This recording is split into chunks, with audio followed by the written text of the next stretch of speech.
Hello, bonsoir, je suis Sandrine Galtier de Saint-Christophe, je suis coach thérapeute, mais ça vous le savez sûrement, je travaille à Paris depuis mon cabinet et ce soir je vous parle d'acceptation de soi. Ça m'a été demandé lors du dernier live, on m'a dit dis donc Sandrine, est-ce que vous pourriez parler de l'acceptation de soi? Ça pourrait être très sympa, j'ai des questions là-dessus, j'ai une problématique avec ça. Et j'ai dit, mais voilà, parlons donc de l'acceptation de soi. Donc je vous ai concocté quelque chose aujourd'hui par rapport à ça. Comme vous savez, ce que j'adore faire, c'est d'abord d'aller chercher dans le Larousse. Et oui, la première chose, c'est regardons les mots qui sont ici. Et qu'est-ce que ces mots nous disent? Bonsoir, Boomba, coqueur anglais. Je te remercie, tu m'as fait un petit coucou d'ailleurs l'autre jour pour me dire hello, hello. Bonsoir à toi, en tout cas bienvenue. Et donc la première chose, c'est de voir acceptation de soi. Qu'est-ce que ça veut dire acceptation? Le soi, je ne l'ai pas cherché, mais je trouvais qu'acceptation, ça nous donnait déjà beaucoup de choses. Et voici ce que ça nous donne. L'acceptation, c'est l'action d'accepter ou une action de recevoir ou une action d'agréer quelque chose. En gros, c'est un consentement, c'est un accord. Ce qui voudrait dire que je consens d'être qui je suis comme je suis, ou que je suis en accord avec qui je suis comme je m'accepte tel que je suis d'accord de me recevoir tel que je suis, et très souvent, quand on accepte les gens, on accepte de les recevoir tels qu'ils sont, et on agrée, on est d'accord, une fois de plus, avec qui nous sommes. Le contraire de ça, c'est un refus. Et j'ai trouvé que c'était très intéressant puisque effectivement, l'acceptation, soit on s'accepte, soit on se refuse. Et se refuser soi, c'est quand même un terme qui me semble un peu fortiche, fort de Roquefort, comme dirait quelqu'un que je connais. Et donc, le contraire de l'acceptation de soi, c'est le refus de soi. Et je trouve ça d'une violence extrême, je ne sais pas pour vous, mais moi je trouve ça violent. Une autre partie de cette définition sur le Larousse, ça parlait de soumission et de résignation. Au début, je me suis demandé, tiens, est-ce que je vous le mets là? Mais j'ai trouvé que c'était quelque chose d'intéressant, puisque alors la résignation a souvent quelque chose de négatif comme connotation, mais là je vais le voir comme je me résigne, comme je lâche prise. La résignation, ça peut être parfois une forme de lâcher prise.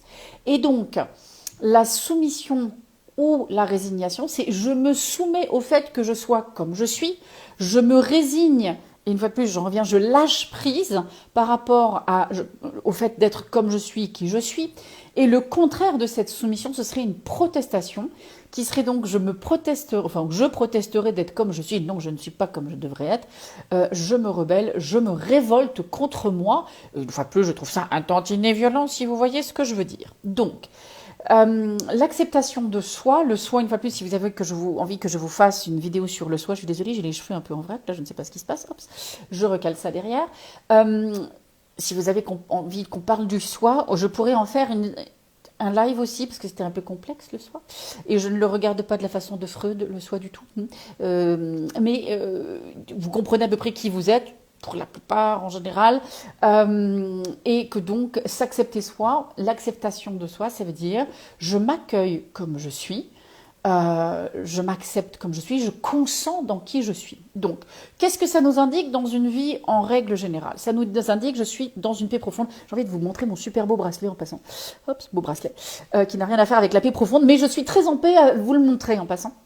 Donc, c'est une paix profonde de ce que nous sommes, de qui nous sommes et de ce que nous sommes, que ça soit un homme, une femme, etc. C'est une absence de pression, c'est une absence d'attente excessive ou d'attente abusive ou d'attente irréaliste de moi. Je donne souvent cet exemple en consultation. Imaginez que vous demandiez à un enfant de 5 ans d'écrire un roman de 500 pages. Vous voyez très bien que l'attente est complètement irréaliste et que l'enfant pourrait très bien penser qu'il n'est pas accepté tel qu'il est si on lui dit qu'il n'est pas assez bien et du fait qu'il ne sache pas écrire un roman de 500 pages. Mais un enfant de 5 ans, il a déjà du mal à tenir un crayon et d'arriver à former ses lettres, donc ça paraît logique et les gens, comprennent à ce moment-là. Et donc, c'est en plus de cette paix profonde, de cette absence de pression ou d'attente, c'est je me recentre sur moi, c'est-à-dire je suis mon propre baromètre et les choses viennent par rapport à ce baromètre intérieur et non pas par rapport à un baromètre extérieur. Et donc, on s'apprécie tel qu'on est, on n'est pas dans une objectification de soi, dans une image de soi, de ce que nous voudrions montrer, faire croire à l'autre que nous sommes. Et ça indique donc que nous serions dans une tolérance de notre nous-mêmes. Voilà, ça c'est ce que ce serait là tout de suite. La question ensuite qui est à se poser de ce fait, c'est comment est-ce qu'on apprend l'acceptation de soi, puisque c'est quelque part quelque chose qui est dans notre ADN. Nous sommes nés avec ça, un bébé en tant que tel sait qui il est, même s'il ne sait pas encore qu'il est fille ou garçon, ça le regarde pas, ça l'intéresse pas. Il est une petite boule de vie, il a de la curiosité, il a de l'appétence, il a de l'élan vital. Et donc, la première chose, c'est de comprendre que l'acceptation de soi, elle fait partie de notre ADN, elle est à l'intérieur de nous. Un bébé, il s'aime, il s'exhibe, il montre. En général, il attend l'approbation des autres parce qu'il sait très bien qu'il est formidable tel qu'il est. Donc, c'est dans notre ADN, c'est un sens inné de notre valeur intrinsèque et c'est une vision juste de qui nous sommes, d'accord ? Une fois de plus, j'en reviens à l'acceptation de soi. Qui sommes-nous ? Nous sommes de l'énergie, nous sommes blindés d'élan vital avec des différentes envies qui vont nous attirer par-ci ou par-là. Donc, dans l'enfance, c'est quand on va être soutenu dans cette expression de cet élan vital, où on nous accepte tel qu'on est. On peut ne pas être d'accord avec des actions que nous faisons, mais essentiellement, on est en accord avec, les personnes sont en accord avec nous, elles nous aiment, elles nous disent juste, non, cette chose-là, je ne veux pas, par respect pour moi, par respect pour toi, ça n'est pas possible de se faire. Mais voilà, je vous donne un exemple de ça. J'ai une de mes clientes il y a des années, dont le fils était en prison puisqu'il avait tué quelqu'un. Et nous avons beaucoup travaillé ça, que lui, en tant que tel, n'était pas mauvais, parce qu'on peut dire que tous les gens qui tuent quelqu'un sont mauvais. C'était quelqu'un qui était sous effet de drogue et qui donc en fait a tué parce qu'il était pas tout à fait lui-même, on va quand même être clair. Et c'était pour elle de se rendre compte qu'elle aimait son fils outre ce qu'il avait fait. Et c'est réellement ça, c'est j'accepte l'autre même si je ne suis pas d'accord avec les actions qu'il a fait. Bien évidemment, ceci est un exemple extrême, hein. Attention, hein, je vous regarde, je vous surveille avec mes gros yeux. Donc c'est dans l'enfance, nos parents nous acceptent tels que nous sommes, tout en mettant parfois des barrières, des choses, des frontières, où ils nous disent que telle action n'est pas d'accord, mais ils ne viennent pas challenger la valeur intrinsèque de qui nous sommes. Bonsoir Aurélie, super, j'ai vu que tu avais marqué un truc sur Facebook, j'ai pas eu le temps de te liker, mais bonsoir à toi, hello, ça me fait plaisir que tu viennes me rendre visite ce soir. Donc, l'acceptation de soi, elle est vraiment innée, et dans l'enfance, elle doit être soutenue par les parents, qui vont nous montrer que tel que nous sommes des gens bien et que parfois certaines actions ne sont pas OK. Maintenant, qu'est-ce qui fait que ça cloche ou qu'il y a quelque chose qui bug ? C'est qu'effectivement, à un moment donné, nous allons être, en fait, non pas acceptés tels que nous sommes, nous allons être acceptés uniquement par ce que nos parents attendraient de nous. Et là, on a un problème, parce que tout à coup, on n'est plus dans un accueil de qui nous sommes, on doit donc se modeler, se façonner pour que l'autre nous aime bien. Et c'est là où on a un problème de l'acceptation de soi. C'est-à-dire l'autre ne nous accepte pas, mais l'enfant est trop fragile à ce niveau-là, il a besoin de son parent, et il doit donc se trahir lui-même, trahir, j'ai envie de dire, son instinct primaire de respect de soi, d'acceptation de soi, d'amour de soi, pour pouvoir continuer à garder un lien avec le parent. Et c'est là où les choses clochent en fait. Je pense à une de mes clientes ce matin qui parlait de ce moment d'acceptation de soi. Il y a eu une difficulté de compréhension dans nos séances il y a 2 semaines à peu près. Et ça l'avait beaucoup chamboulée, elle avait très peur d'avoir perdu le lien de confiance. Et quand on s'est vu ce matin, elle avait très peur. En arrivant, elle m'a dit, c'est impressionnant, j'ai l'impression que vous allez me frapper. Alors je vous rassure, je n'ai jamais frappé mes clients. Et donc on a pu en sourire parce qu'elle avait quand même le courage de me le dire, et ça c'était extraordinaire. Et en fait elle avait l'impression que j'allais la frapper ou que j'allais la descendre et que j'allais la diminuer et à la réduire en poussière, faire quelque chose autour de cela. En tout cas, bien évidemment, ça n'est pas du tout le cas de ce qui s'est passé et que quelque chose d'autre a pu se rouvrir. Elle m'expliquait qu'elle était dans une boîte, qu'elle se cachait pour ne pas montrer qui elle était, même si elle peut se rendre compte qu'elle est de plus en plus authentique en ce moment. Et je n'ai fait que ce mouvement-là, j'ai tendu les bras, je suis désolée, je m'écarte, c'est moins joli de faire comme ça, mais j'ai tendu les bras vers elle parce que c'était la réponse qui était adaptée à ce moment-là dans la consultation. Elle s'est effondrée en larmes et elle me dit « je m'effondre parce que je me rends bien compte que c'est quelque chose que je n'ai jamais reçu, ou quelqu'un m'a dit « Eh viens, la possibilité est là, tu n'as pas besoin de rester enfermé dans ta boîte et de rester là. » Donc c'est l'acceptation de l'autre avec tout ce que ça inclut, qui est que parfois on ne se comprend pas, et c'est comment est-ce qu'on est prêt à s'investir, à réparer le lien. Voilà. Une autre chose, c'est que dans le lien avec le parent, qu'est-ce qui a cloché? C'est qu'en plus, on nous a récompensé pour nous trahir nous-mêmes, on nous a récompensé pour nous abandonner, on nous a fait croire que c'était la chose à faire, et donc on a appris à ne plus être dans l'acceptation de nous-mêmes, mais être dans l'acceptation du regard de l'autre, puisque nous dépendions du lien affectif avec nos parents. Donc on a dû se trahir pour protéger ce lien affectif. Et qu'à partir du moment où on se trahit à ce niveau-là, on ne peut plus se faire confiance, on ne peut plus s'accepter puisqu'on pense qu'il y a quelque chose qui est mal ou qui cloche chez nous de base, puisque le parent nous a montré que tel que nous étions, ça ne convient pas. Et ma cliente de ce matin me disait clairement qu'elle, c'est depuis tout bébé où elle sent qu'il n'y a pas d'acceptation, où elle me disait même dans le contact, dans mes consultations, ça m'arrive de toucher des gens pour les soutenir, et où elle me disait que dans le contact, elle voyait bien que la personne était là, mais que le cœur n'était pas ouvert, qu'il n'y avait pas une chaleur humaine qui était là et qui émanait vers elle. Donc ça, c'est ce qui fait que ça cloche, et c'est ce qui fait qu'on perd cette acceptation de soi, qu'on perd le lien de nous à nous, et qu'on ne s'y retrouve pas, et que donc nous avons tendance, puisqu'on nous a dit tellement pendant des années que qui nous étions, il y avait quelque chose qui clochait de façon inhérente, nous nous sommes donc focalisés sur l'extérieur en pensant que l'extérieur avait la science infuse. Je vous fais une petite question ici, posez-vous la question suivante. Quelqu'un qui est lactose intolérant, mais à qui on dit « il faut que tu manges du fromage » ou « il faut que tu boives des laitages », que tu manges des laitages. D'après vous, qui a raison? La personne qui est lactose intolérante et qui dit « non, je te remercie parce que ça me rend malade » ou la personne de l'extérieur qui dit « mais si, c'est bien, il y a du calcium dedans, il y a tout ça, c'est bon pour les os, ça va te renforcer, tu vas voir ». D'après vous, qui a raison? La personne à l'extérieur qui ne vit pas les expériences que vous vivez, ou la personne qui, elle, sait qu'elle est lactose intolérante, qu'elle va être malade, que ça va lui poser des problèmes, et qui, elle, est beaucoup plus donc en mesure de dire « non, je te remercie, la pensée était gentille, mais ça ne va pas me convenir ». Donc, cette question, enfin, j'ai un peu donné la réponse, là on va quand même être clair, mais la réalité c'est la personne à l'extérieur de vous ne peut pas savoir ce qui est bon pour vous.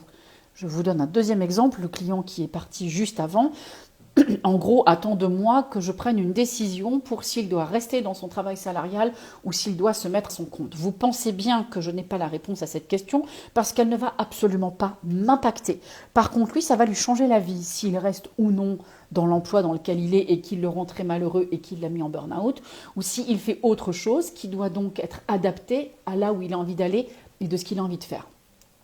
Et le regard extérieur que je peux avoir, et je l'ai challengé, je lui fais « super ». Je décide pour vous que vous devez quitter votre métier. Et à ce moment-là, bien évidemment, tout s'est crispé, s'est tendu à l'intérieur de lui, puisque ça n'est pas du tout la façon de le faire. Quelqu'un est en train de faire une injonction. Moi, en l'occurrence, c'était pour le challenger et pour se rendre compte que non, la réponse n'est pas exactement ça. Il fallait qu'on joue un petit peu. Donc, l'autre ne peut pas avoir la réponse pour vous, l'autre peut projeter des choses sur vous, mais ne peut pas savoir puisque cette personne n'est pas reliée avec votre fort intérieur. Même ceux qui vous disent « non mais je te connais comme si je t'avais fait ». Rassurons-nous, ils ne sont pas à l'intérieur de vous, ils ne peuvent pas savoir. Donc, comment on s'en sort? Parce que ça, c'est quand même la question de ce qui vous amène chez moi. Parce qu'on a eu deux questions qui sont là. Il y a une personne qui m'a dit, suite en fait à des comparaisons avec d'autres personnes, j'ai du mal à m'accepter. Bonsoir Lune. J'ai du mal à m'accepter, je me sens moins drôle, je me sens moins intéressante, je me sens moins apaisée. Je ne sais pas ce que apaisée voulait dire, elle n'a pas eu le temps de me répondre derrière. Et donc c'est une problématique de comparaison avec d'autres personnes et où elle s'accepte moins en comparaison. Alors j'ai une bonne nouvelle. Quand vous comparez une poire avec une banane, est-ce que c'est le même fruit? J'imagine que vous avez répondu non à cette question. Effectivement, une poire et une banane ne sont pas le même fruit. Moi, je peux vous promettre, les poires, je n'en veux pas. J'ai vécu dans un endroit enfant où on a eu un poirier qui s'est déchaîné une année. Donc des poires, j'en ai mangé matin, midi et soir. Si j'en mange une à l'année, c'est miraculeux. Parce qu'effectivement, ça m'a dégoûté d'en manger tout le temps. Maintenant, c'est... se comparer aux autres, ça n'est jamais la bonne chose. On se compare de soi à soi, avec soi avant, soit potentiellement dans un futur, mais jamais avec quelqu'un d'autre, puisque L'autre n'a pas du tout la même éducation, n'a pas la même physiologie, n'a pas la même mentalité, n'a pas la même résilience émotionnelle. Donc c'est impossible de comparer deux choses qui n'ont rien à voir ensemble en fait. Ou j'aurais pu vous dire, on compare une poire avec un chou, ou un chou de Bruxelles, ou une poire avec un vase, ou quelque chose comme ça, incomparable, d'accord. La deuxième personne qui avait posé une question, c'est que je n'arrive pas à dire quelque chose sans attendre l'approbation de l'autre. Et on en revient à ce que je vous disais tout à l'heure, c'est j'ai dû me perdre moi, j'ai dû me trahir moi pour faire confiance à l'autre.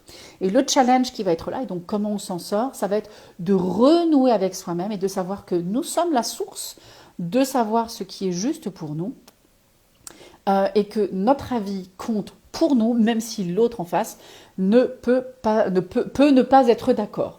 Par rapport à l'approbation de l'autre, je vous recommande en tout cas un livre qui s'appelle À l'épreuve du non, non étant N-O-N, je vous en ai peut-être déjà parlé, qui nous apprend à ce que l'autre en face a le droit de ne pas être d'accord, mais que ça ne change rien de façon intrinsèque à qui nous sommes. Donc je vous le recommande, l'auteur est asiatique, Jia Jiang, quelque chose comme ça, mais ça s'appelle À l'épreuve du non, vous pourrez le trouver dans votre librairie préférée. J'en reviens à comment on s'en sort. Donc, j'aime beaucoup parler de la Bible, parfois ça m'arrive, et je vais vous parler de Marc 12, 31, qui dit la chose suivante, puisque ça parle des commandements. Et il dit « Tu aimeras ton prochain comme toi-même ». Alors très souvent, cette phrase est très mal comprise, puisqu'en règle générale, on se dit « Je dois aimer mon prochain vachement plus que moi-même ». Maintenant, expliquez-moi comment est-ce qu'on va pouvoir aimer son prochain si on ne s'aime pas soi-même. J'espère que vous avez réfléchi avec moi et que vous pouvez vous rendre compte de l'incohérence que ça peut avoir. Donc, tu aimeras ton prochain comme toi-même. Littéralement, c'est une invitation de Jésus de nous dire « Aime-toi ». Et l'amour que tu as pour toi, quand tu le reverseras sur l'autre, alors tu aimeras ton prochain. Voilà. Je peux vous promettre que je pratique ça. Alors, avant même que je sache la phrase de la Bible, je pratique ça aujourd'hui, ou de même de parler de ce qui est dans la Bible. Je n'accepte pas tout le monde et à chaque fois ça me fait un gros clin d'œil. Je me dis quelle est la partie de moi que je n'accepte pas encore et comment je peux être douce avec cette partie. Donc c'est vraiment important. Et ce qui m'a amusé une fois, parce que j'ai pratiqué le bouddhisme tibétain pendant très longtemps, pour ceux qui me connaissent, le Dalai Lama dans un de ses enseignements disait la chose suivante.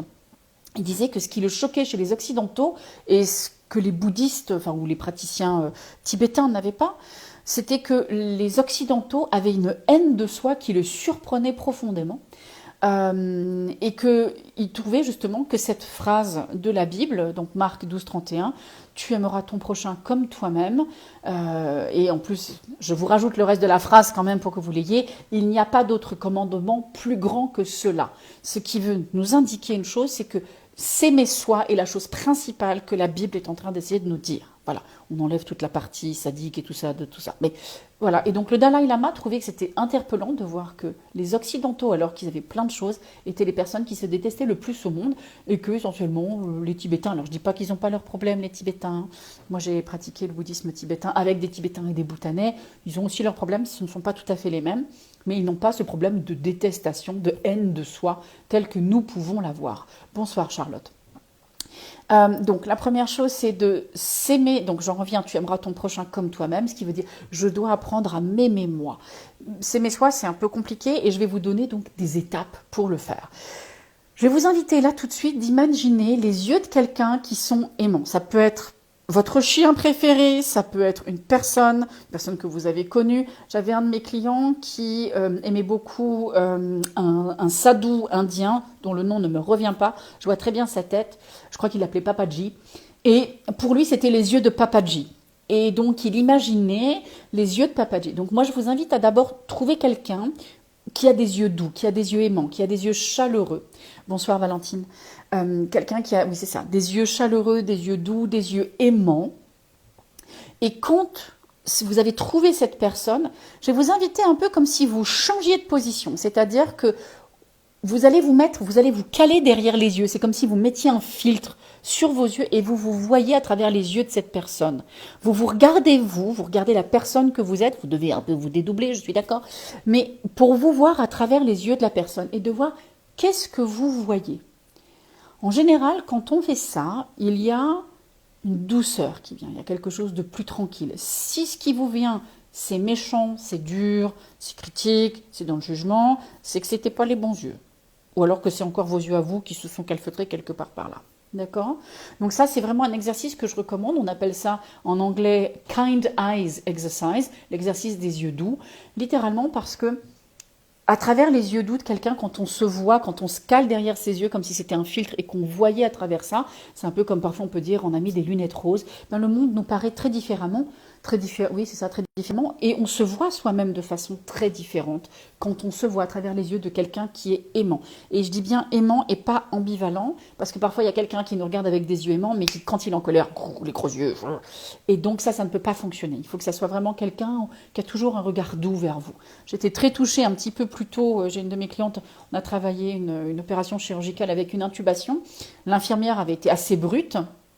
Et je lui ai dit, mais si vous pouviez prendre n'importe qui pour vous aider dans cette intubation, vous prendriez qui? Elle m'a dit, j'ai pensé à vous, on a le droit. J'ai dit, bah oui, on a le droit. Donc elle s'est imaginée moi avec ce qu'elle se représente de qui je suis, un côté chaleureux, un côté humain, puisqu'elle m'avait dit que l'infirmière n'était pas humaine, quelque chose de doux, quelque chose de patient. Elle s'est complètement relaxée à ce moment-là. On n'a pas eu besoin de travailler autre chose, mais c'est quelqu'un qui, on sait que cette personne, on peut faire confiance, il y a quelque chose qui peut s'apaiser en nous quand on est en lien avec cette personne. Donc cet exercice des yeux doux, des yeux aimants, je vous invite à le réécouter, à le faire vraiment, je vous invite vraiment à le faire. Et quand vous le maîtrisez bien, la chose que vous pouvez faire ensuite, c'est de le faire devant le miroir et de vous dire je t'aime en vous regardant avec les yeux les plus doux possibles. J'ai même envie de dire, vous vous regardez dans les yeux, vous dire, je vais faire pour moi, Sandrine, je t'aime vraiment. Avec toute la douceur que vous pouvez exprimer vers vous et avec les yeux doux, parce que vous allez vous regarder dans les yeux dans le miroir et vous le faites pour vous à ce moment-là, de façon à ce qu'on renforce cette action, cette acceptation de soi. Un autre truc que j'ai envie de vous donner dans les exercices, c'est de vous dire que vous êtes acceptable ou aimable. Bonsoir Isalou, ça me fait plaisir de vous voir ici. Dans cet exercice d'acceptation de soi, c'est de vous dire des phrases comme « je suis acceptable » ou « je m'accepte avec et sans rien faire ». Qu'est-ce que ça veut dire? Parce qu'on a très souvent la croyance qu'il faut qu'on fasse quelque chose pour être acceptable. C'était le terme de ma cliente de ce matin qui me disait qu'elle se sentait inacceptable. Donc c'est vraiment de voir que en fait pour être acceptable il n'y a pas besoin de faire quoi que ce soit, le simple fait d'exister devrait faire que nous soyons acceptables. Donc dans ces moments-là, ce que je vous invite à faire, c'est vraiment de vous répéter je suis acceptable avec et sans rien faire, je suis acceptable avec et sans compagnon. J'ai plein de gens qui se pensent qu'ils ne sont pas acceptables parce qu'ils ne sont pas en couple ou compagne. Je suis acceptable avec et sans métier, ou sans profession, ou sans job. Je suis acceptable avec et sans je ne sais pas quoi, de façon à ce que, quoi qu'il arrive, ça vienne effacer les croyances que vous ayez, qu'il faut que vous fassiez quelque chose pour être acceptable, pour être aimé. Je vois que vous avez une question, quelqu'un, je vais aller regarder ça de près. Merci, merci.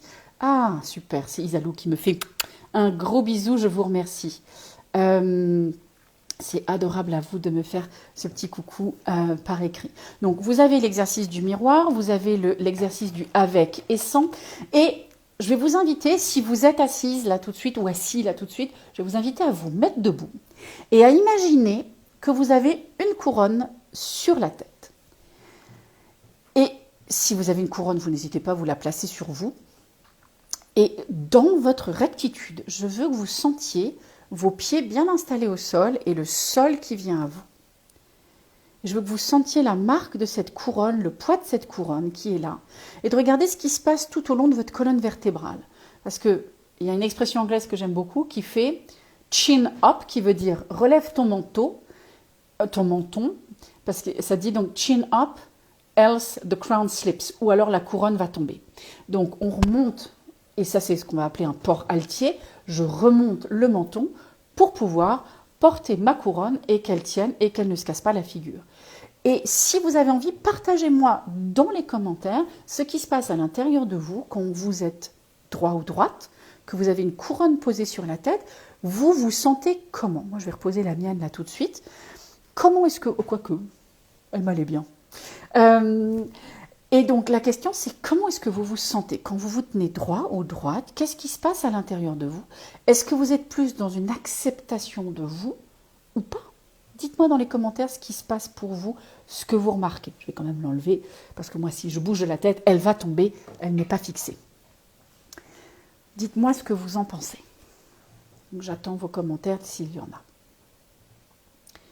Et le but, c'est que ce que vous ressentez, si c'est quelque chose de positif, je vous invite vraiment à le diffuser à travers le corps, comme si vous informiez toutes vos cellules, comme s'il y avait un genre de téléphone qui informait toutes les cellules dans votre corps pour dire « Hey, regarde, c'est ça, comment qu'on se sent, ça c'est le vrai nous, ça. Voilà. » Ça, c'est donc quelque chose. Ensuite, vous pouvez vous amuser. On est dans quelque chose d'un peu plus mental, mais ça peut être utile, le mental aussi. C'est d'écrire, de reconnaître ce en quoi vous êtes unique. Parce que ça, c'est vraiment une façon de s'aider à s'accepter. Être unique, c'est quoi? Nous sommes, et je le dis régulièrement, vous êtes un chef-d'œuvre. Une autre personne comme vous, ça n'existe pas.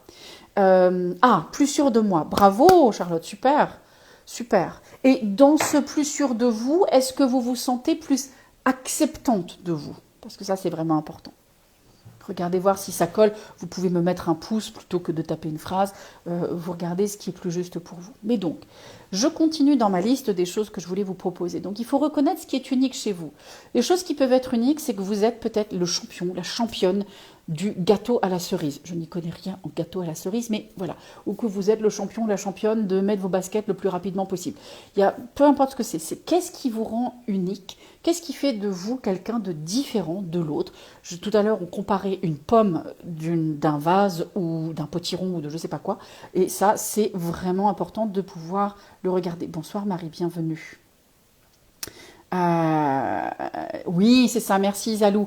Ressenti avec la couronne, confiance supplémentaire, absolument, absolument, absolument. En général, on a une confiance supplémentaire, on se sent plus sûr de soi et on s'accepte plus face à l'autre. Il y a moins cette tension entre l'autre et soi, tout simplement. Donc, c'est vraiment, donc je reviens à cette liste. Notez ce qui vous rend unique. Ce qui vous diffère de la personne d'à côté, c'est peut-être vos yeux, c'est peut-être la couleur de vos cheveux. Moi, quand j'ai commencé à avoir des cheveux blancs, alors j'en ai un peu plus maintenant, mais j'avais une mèche ici qui était blanche et je la trouvais magnifique. Et j'avais une amie qui me disait tout le temps, vas-y, va te faire teindre les cheveux. Je ne l'ai jamais fait parce que je trouvais cette ligne très belle, je me trouvais très sexy avec ça, je trouvais que ça avait un charme particulier, donc ça me rendait unique. Donc je vous invite vraiment à trouver toutes les choses qui sont uniques. Elles peuvent être votre corps, elles peuvent être les compétences que vous avez, elles peuvent être vos capacités émotionnelles, elles peuvent être les mots que vous savez dire. Moi, je parle 3 langues, ça fait... alors, il y a plein d'autres personnes qui parlent 3 langues, mais ça fait partie de mon unicité. La deuxième chose, c'est les choses que vous ne pouvez pas changer. C'est vraiment de vous dire que c'est ok de ne pas savoir, que c'est ok de ne pas savoir les faire, que c'est ok de ne pas pouvoir les changer. Parce que si vous vous mettez la pression dans cette zone-là, ça nous indique que dans l'enfance, on ne vous a pas accepté tel que vous étiez et on a attendu de vous que vous vous stretchiez massivement dans une zone d'inconfort pour faire des choses que vous ne maîtrisiez pas.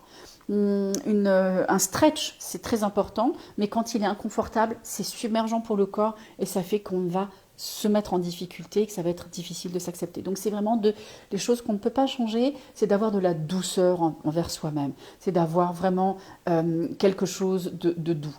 Les objectifs que nous avons, et je vous rappelle tout à l'heure, je vous disais, s'apprécier, c'est aussi ne pas avoir des attentes excessives.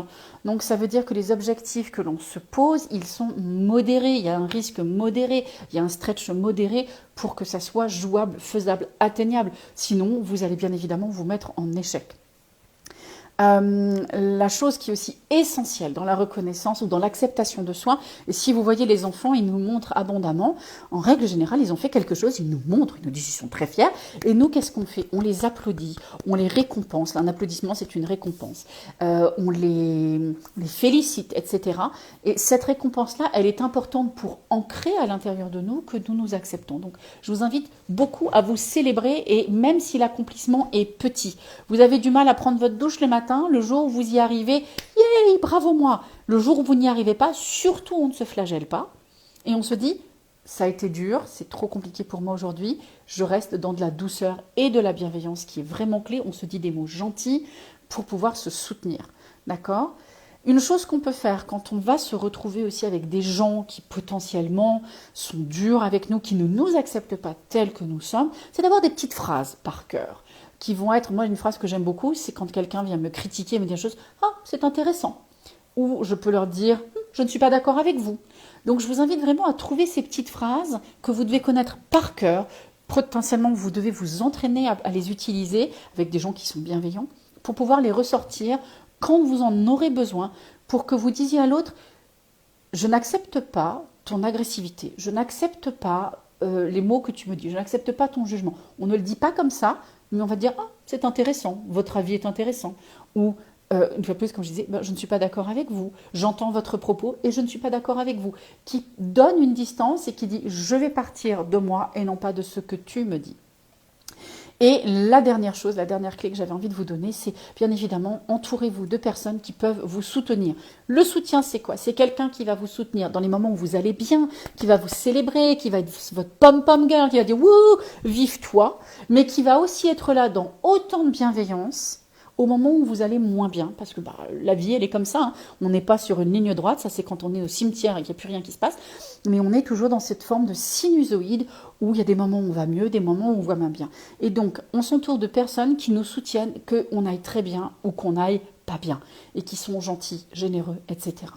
Ça, ce sont les choses donc, que nous pouvons faire pour commencer à s'accepter ou commencer à tourner la roue pour que ça puisse s'accepter. Voilà ce que j'avais à vous raconter sur l'acceptation de soi ce soir. Est-ce que vous avez des questions sur le sujet? Est-ce que vous avez une difficulté sur le sujet? Est-ce qu'il y a quelque chose qui vous chatouille et vous aimeriez bien que j'y réponde live là tout de suite? Je peux même faire quelque chose. Je vous invite. Vous pouvez cliquer sur le bouton pour me dire « Moi, je veux parler de ça ». Et bien évidemment, je vous écoute. Sinon, vous me faites un petit commentaire et je regarde comment je peux répondre à votre question là tout de suite live, rien que pour vous.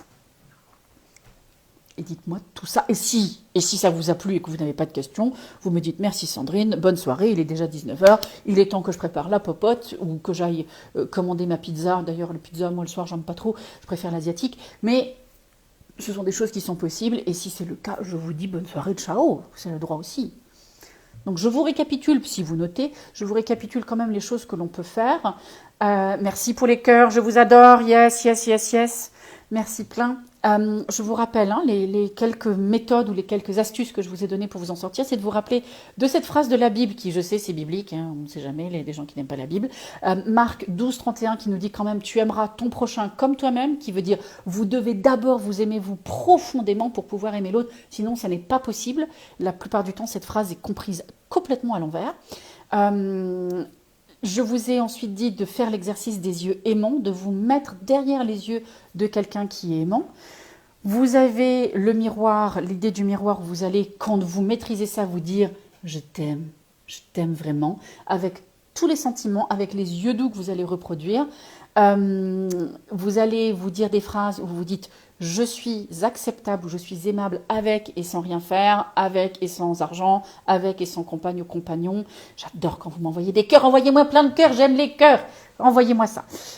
L'exercice de la couronne sur la tête, dont je vous ai parlé tout à l'heure. D'ailleurs, elle est mal mise, je sens qu'elle est mal mise. Elle est d'ailleurs de travers, qu'est-ce que j'ai fait? Elle est comme ça, beaucoup mieux, voilà. Et je vous disais, votre liste de points uniques qui fait que vous vous rappelez à quel point vous êtes différent de l'autre. Vous êtes une poire, l'autre a le droit d'être une cruche, chacun son truc. Je vous ai fait un clin d'œil, j'espère que ça vous a fait plaisir. Les choses qu'on ne peut pas changer, c'est de ramener surtout de la bienveillance envers soi-même, d'établir des objectifs modérés, c'est-à-dire on ne se stretch pas, on ne se plie pas en 24 pour essayer de quelque chose. On se célèbre toujours, on se remercie toujours. On prépare des petites phrases pour envoyer gracieusement l'autre sur les roses. On est gentil avec soi-même et on trouve des personnes qui nous soutiennent. Voilà, je n'ai pas de commentaires ci-dessous. Je présume donc que vous n'avez pas besoin de quoi que ce soit en plus sur ce que j'ai dit. C'est top. Je vous souhaite une bonne soirée, un bon appétit. Je vous dis à la proxima semana, à la semaine prochaine. Je n'ai pas encore déterminé le sujet. N'hésitez pas, si vous avez un sujet, de me l'envoyer. Moi, j'en ai plein, mais je ne sais pas encore lequel je vais choisir, donc je ne vous promets rien. Je vous dis un gros bisou. Je vous dis ciao, ciao, avec grand plaisir, Valentine. Merci à vous. Bonne soirée et à la semaine prochaine. Ciao, ciao.